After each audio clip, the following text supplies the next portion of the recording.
እና ቤተሰብ ተመልሼ መጣሁኝ። እንትን ያህል አስቀምጬ ወይጄ ቪዲዮ ደግሞ ተቋረጠብኝ ማለት ነው። እና አሁን ደግሜ መቅረጽ ጀመርኩኝ እና በዚህ ሁኔታ ቆልቼዋለሁ። እና አሁን ይፈጨውና እዛ አሳያችኋለሁ ማለት ነው። እና ቤተሰብ ፈጭቼዋለሁ እና ያው ቡና ነው የሚመስለው። የቅርቤ ላሳያችሁ ቡና ራሱን ነው የሚመስለው ማለት ነው። እና ተጠቀሙ ስላችኋለሁ። እዚህ ጋር ዘይቱን አለኝ። በዘይቱን እሰራዋለሁ ማለት ነው። ውስጥ ገለብጠዋለሁ። ትንሽ ነው የቅድሙን ሁሉም ቦታ አላደረኩትም፣ ቀንስ አድርጌዋለሁ። እስከ ወር ድረስ መቆየት ይችላል፣ ምንም አይሆንም ማለት ነው። እና ዘይቱን አርክታችሁ ሞክሩት እላችኋለሁ ቤተሰብ። እና በጣም አሪፍ ነው፣ ሞክሩት።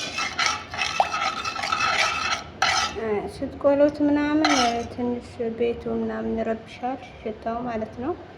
ያው ታውቃለች መቼም አረቦች ምናምን ቤት ካሉ እነሱ በሌሉበት ሰዓት መቁላት አለባቸው ማለት ነው። ስትቆሉት ቤት ምናምን ትንሽ ይሸታል ማለት ነው። ይሸታል ስላችሁ በቃ ብዙ መጥፎ ሽታ ምናምን አይደለም።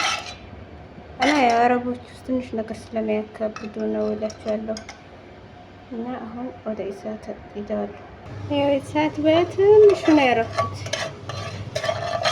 በትንሹ በጣም በትንሹ ማለት ነው። እሳት የለኮስኩበት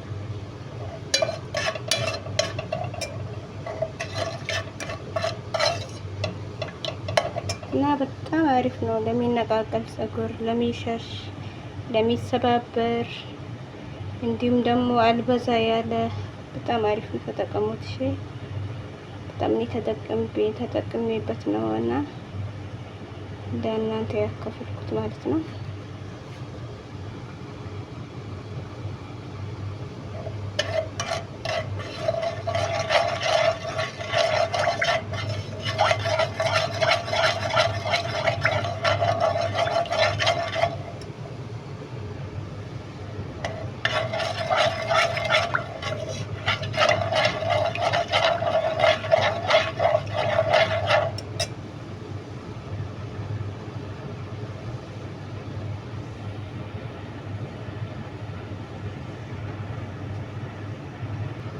አሁን በክቶታል።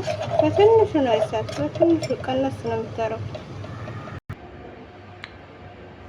እና ቤተሰብ ይኸው ጨምቄዋለሁ። ስጨምቁት በጨርቅ በንጹህ ጨርቅ ስስ በሆነ ጨርቅ መሆን አለበት።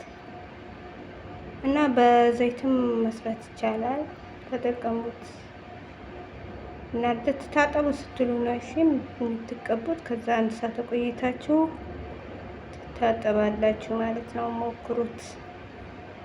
ባይ ባይ። ቻው። እንግዲህ ያው ሰብስክራይብ፣ ላይክ ማድረጋችሁን እንዳትረሱ።